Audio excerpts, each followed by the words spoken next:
Laura Anthony, founding partner of Legal and Compliance, a full-service corporate securities and business transactions law firm.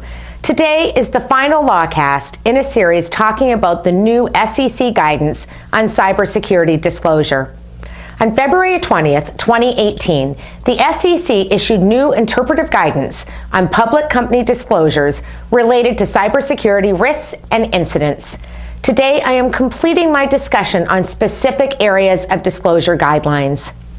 Disclosure of cyber-related matters may be required in a company's business description where they affect a company's products, services, relationships with customers and suppliers, or competitive conditions. Likewise, material litigation would need to be included in the legal proceedings section of a periodic report or registration statement. The litigation disclosure should include any proceedings that relate to cybersecurity issues. Cyber matters may need to be included in a company's financial statements prior to, during, and/or after an incident. Costs to prevent cyber incidents are generally capitalized and included on the balance sheet as an asset. GAAP provides for specific recognition, measurement, and classification treatment for the payment of incentives to customers or business relations, including after a cyber attack. Cyber incidents can also result in direct losses or the necessity to account for loss contingencies, including those related to warranties, direct loss of revenue, providing customers with incentives, breach of contract, product recall and replacement, indemnification, or remediation. Incidents can result in loss of and therefore accounting impairment to goodwill and tangible assets, trademarks, patents, capitalized software, and even inventory.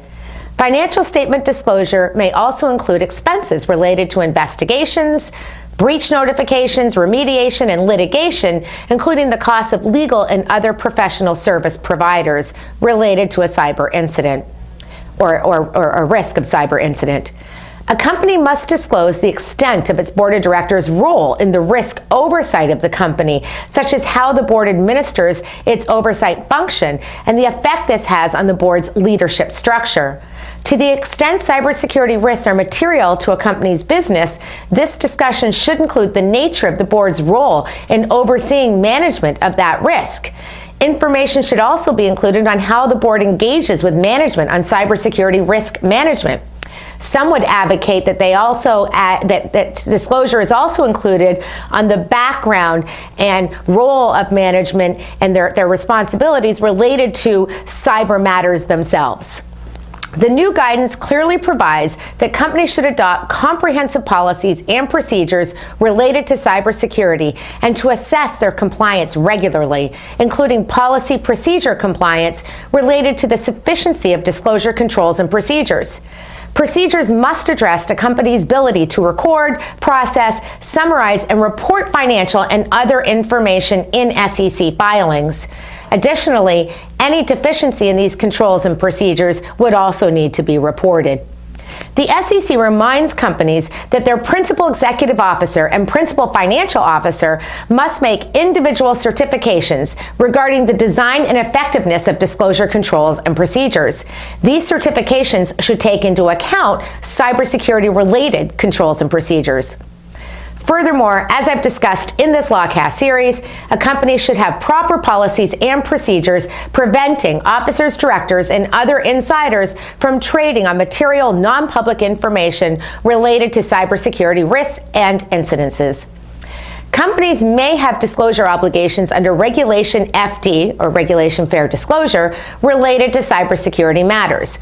Under Regulation FD, when an issuer or person acting on its behalf discloses material non-public information to certain enumerated persons, it must make public disclosure of that information.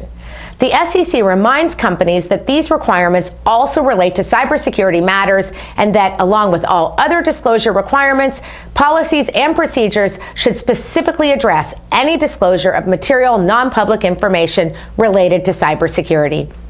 I'm securities attorney Laura Anthony, founding partner of Legal and Compliance and producer of Lawcast. Should you have any questions about today's topic, please visit securitieslawblog.com and lawcast.com or contact me directly.